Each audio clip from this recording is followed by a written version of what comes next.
So even being at those places where you might not have, like you said, you want to stick your self in the eye with a pencil. However, if you can pull something out of that, if you can start the conversation, our first time going to Sundance, this most recent time, this is my 4th time going to Sundance Film Festival and going to meet connections, investors, producers, or whatever. Big time. Yeah. And it's my favorite place to network because there's less gatekeepers. Everybody's on the same street and want to help out each other. And, it's your tribe. yeah, it is. And I'm building more and more people out there. When I first went out there, didn't have a family. Now I have a whole Park City family. But we had after the second day, this past time, I was like, how did we fully take advantage of the first year? Because I didn't go alone. I didn't go alone this time, but I didn't have the usual suspects with me, right? Mm-hmm. So my brother-in-law, Paris, and my other business partner, Andre Ray. So the first year we went, and I started thinking about this on Sunday morning. I'm like, okay, we got to make the most out of this day. Because the first day we got here, we were late on Friday.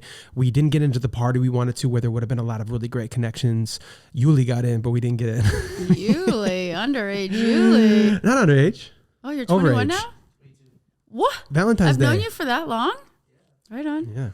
Yeah. Gabe is underage. Hi is on now. Damn. I'm like, why is all the video blurry? But Sunday morning, myself and Romel got up, and he's one of the guys I go every year.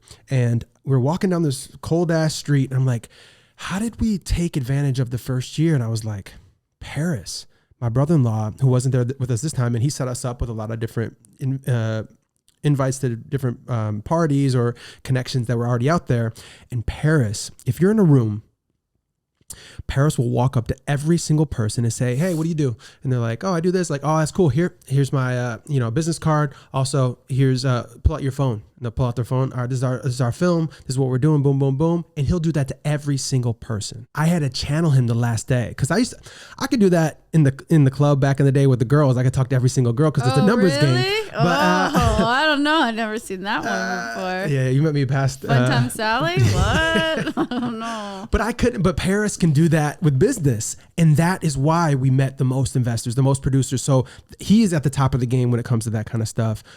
When you're in a room of people you don't know, how do you approach people, or how do you make that magic happen? Again, okay, this is I don't know if you were at my last meeting or what was going on, but it was taking things from the past.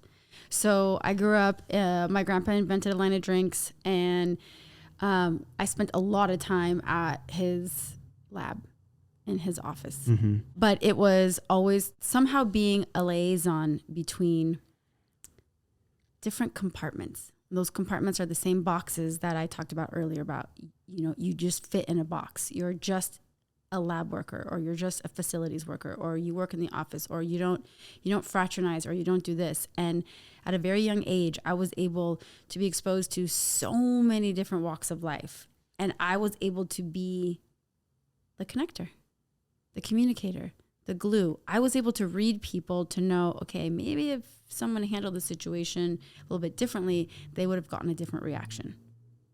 And so that I have taken into the last 10 years of networking. And when you ask me, how am I able to connect to something like that? Because I know even if you're just a service provider and you're not a CFO, the decision maker or CEO or chief level, whatever, you'd be surprised how many times I have taken the time to just include someone or to give my business card to someone. And that person ends up being the person who goes back, and I end up getting some sort of accolade, filling the pipeline, potential new person for real estate, or actually something for my retreat. It goes like all colors of the rainbow. Mm-hmm. And people grow eventually too into those positions. Sometimes people will be, they want to talk to the person in charge or whatever. But if you really, Issa Rae talks about this, you network with people on your level, and then grow together. They become those people in charge down the line. There's this one girl, her name's Roberta. She is, I don't even know her whole story. Raised in a very different environment, ended up coming out here all by herself, totally out of her comfort zone. She's a beautiful young lady, started working for a company that really has old school ways. And she was like, no, this is me and this is what's happening. And in, I think just about a year-ish, I just heard today she got promoted to being a partner. Now, here's these people who have done business a certain way for so long. And then here's another person who comes in and is able to do the connectivity and to bring in everything, and boom, there you go. So back in the day, if someone didn't give her a chance or didn't talk to her or didn't invite her to the table, whatever sort of inclusivity that you want to do, I wouldn't have a new opportunity for a new business to represent. Full circle. I love that. No brainer. Yeah.